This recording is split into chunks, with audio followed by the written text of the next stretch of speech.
क्या आप जानते हैं स्टार कैप्रिकॉर्न यानी बुर्ज जद्दी के हामिल अफराद के अच्छे दोस्त और शरीक हयात के बारे में? अगर नहीं तो चलें हम बताते हैं। आज की इस वीडियो में हम बुर्ज जद्दी के दूसरे बुर्जों से ताल्लुकात पर बात करेंगे। बात करते हैं बुर्ज जद्दी और सरतान के ताल्लुक की। तो नाज़रीन, बुर्ज सरतान आबी मिजाज रखता है जबकि बुर्ज जद्दी खाकी मिजाज रखता है। इन दोनों की बहुत सी बातें मुश्तरक होती हैं।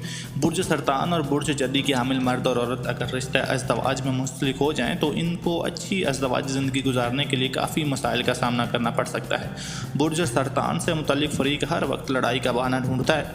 ऐसे में अगर बुर्ज जद्दी से ताल्लुक़ रखने वाला फ़रीक सब्र तहम्मुल और बुर्दबारी से काम ना ले तो इन दोनों के माबैन अक्सर व बेशतर लड़ाई झगड़ा होता रहता है।